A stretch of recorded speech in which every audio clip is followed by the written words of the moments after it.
we will do a little quick number here of Coach Cameron Translates. Let's fire it up. Offensive coordinator, Gus Malzahn, post-scrimmage.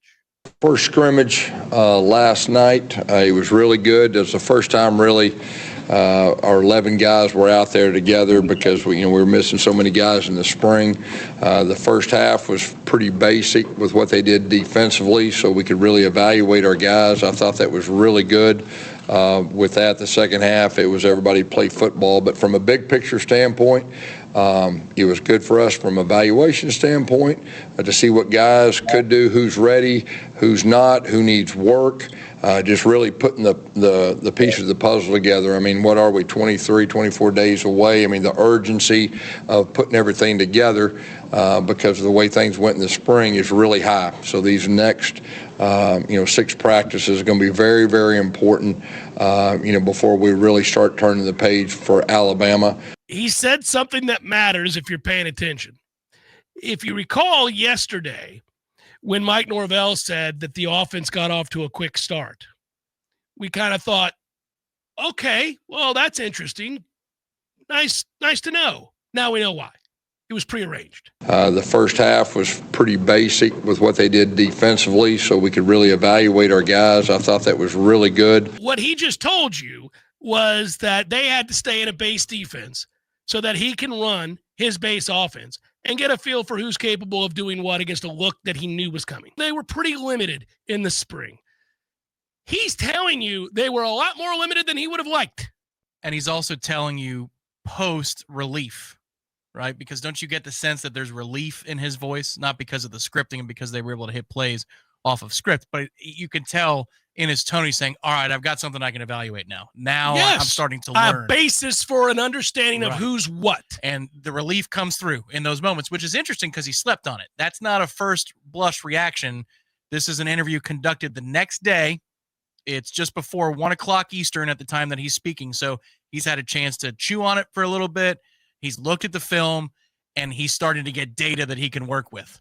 So he doesn't have to think about hypotheticals anymore, which is a relief to him. Well, first of all, it takes time from an offensive line to gel. The communication, everything, the 5 guys we had out there first, they do have a lot of experience, which I think is really good.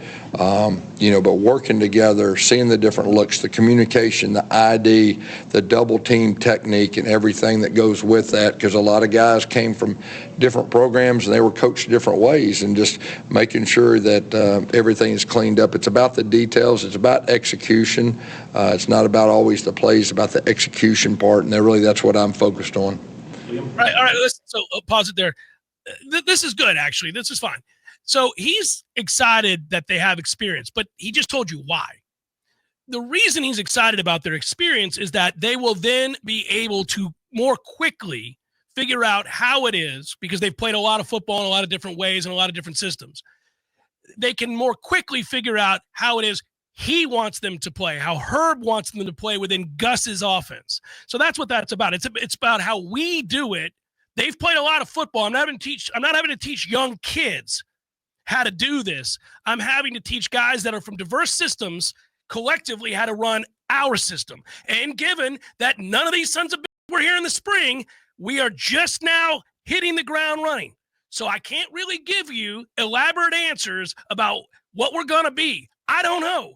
I'm just getting them ready to go. Thankfully, they're experienced. It expedites the process.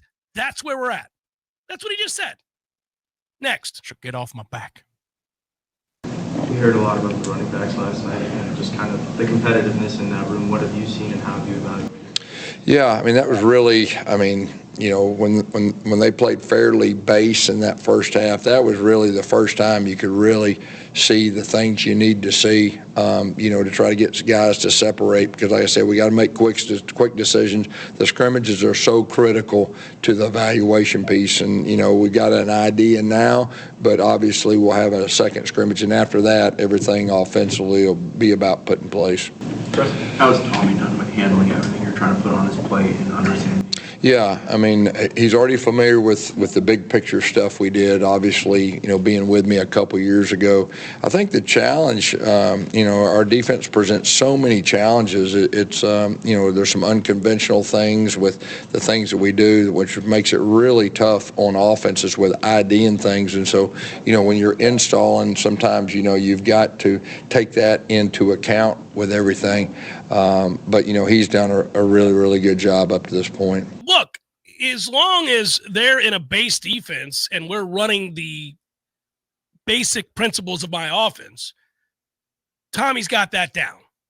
But when we start getting other looks, this becomes a little disjointed and we're not as consistent in the way that we execute. Now, here's the question. And I think Tom and I have a similar idea as to the answer, or an agreement on what that answer is. Is that Tommy effing this up?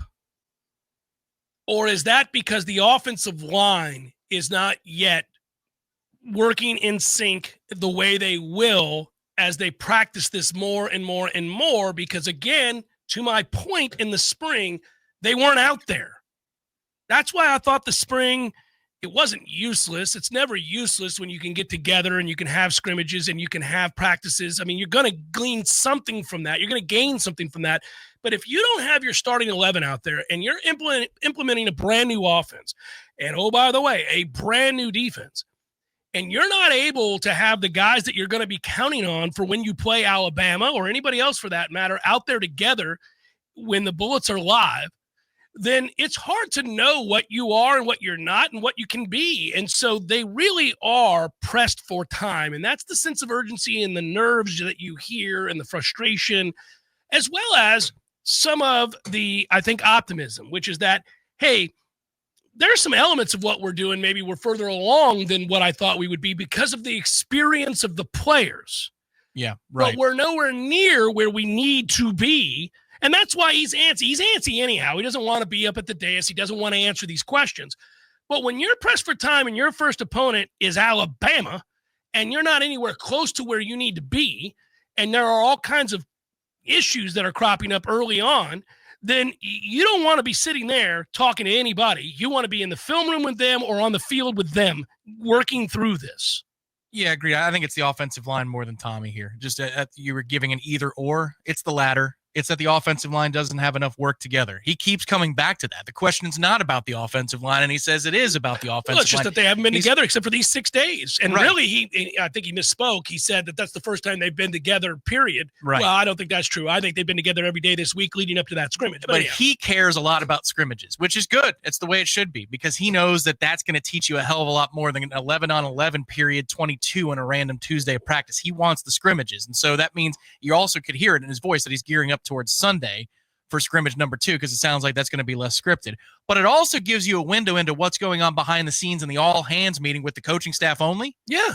Where you have coordinators telling each other, hey, I love that you deal in deception, and that's what you're about, but that's not going to help me get prepared for the next opponent. I need you to go basic so I know what my guys know and what they don't know, because if you give me an outlier 3 plays in a row that I'm never going to see again, an exotic blitz that I'm not going to see, what good does that do me in deciphering how my left guard and my left tackle get along? Now, please allow me to retort.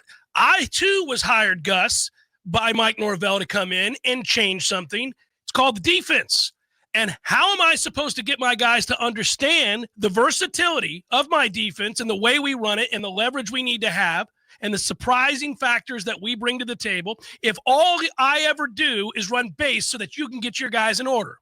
So back and forth we go. Now the drama becomes when Mike Norvell, the head coach, has to step in and say to either of 2 very strong-willed guys who've been tasked with a very difficult job, hey, today's his day. Right. Today's his day. Run your basic stuff so that he can get a sense of what and who they are and who they can depend on. I promise you, the next time we do this, it's your day. And he'll dial back the intricacies of what he's doing so that you can figure out your guys.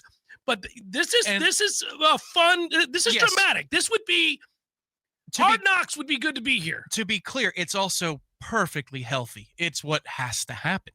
100%. I mean, so I don't want people to think that this is discourse. No, this is exactly what the offensive coordinator should be saying in this situation. It's what the defensive coordinator should be retorting in this situation. This is healthy discourse, and this is where Mike pulls back, and then he sits behind the CEO's desk and makes a call. Take it back to what he said in his introductory statement after the scrimmage. They got 100 to 110 plays in. 110. As many plays as they can get in, it's critical. So my guess is what? Gus got 50? Probably 45, 50, 55 plays the way he wanted them. So he's got all 22 that he can look at and decide what to do for Alabama. Let's get back to Gus and let's assess. Let's do this. It's a good expression he's got. This is I don't want to be here face. It's Fire Marshal Bill face is what that is. That is a I am tired of being here and have been since I entered the room face. That's what that is. So that, yeah, I don't have a problem with it. It's just that's.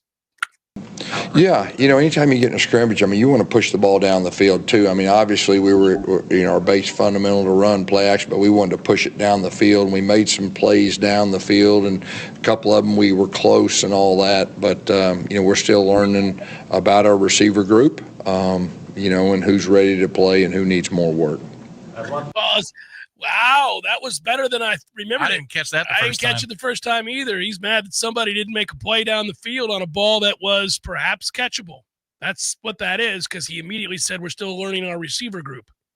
And who's worth a damn is what that was. If it had been on the quarterback, he would not have followed up with we're still learning our receiver group. He's mad at a receiver who didn't make a play. So that player either quit on the route, which it looked like he's mad about, or just didn't catch the football. And I don't know. We're not there. No idea. Yeah, but it sounds like there were multiple shot plays that he liked. Do you have a pretty good idea of who you're going to rely on for your starting 11, or is that just... No, we have a good idea who we feel like after last night, these guys are ready to play. We do have a group of individuals, more than 11, that we feel like they're ready to play. The key is the next 3 or 4 practices before our next scrimmage. We leave that next scrimmage and we have more guys that are ready to play. So, that's really our plan with that. The FSU put out a little video of Deuce's catch down the field. Not just getting open, but the way he fought through the contact and looked like Jerry had his hand in there. Have you seen that consistently? Is he that kind of guy that can make those contested? Yeah, he did it last spring too. He's one of those 50-50 guys that really are probably more like 70-30 since he's been here, which is always good. We just need more other guys to come along, with him. The sigh is so good. That deep sigh kind of offsets everything. It makes me laugh. Deuce's catch down the field. Really, in essence, what he just said there is we've got some guys we trust if a game was tomorrow. We're trying to identify a few more.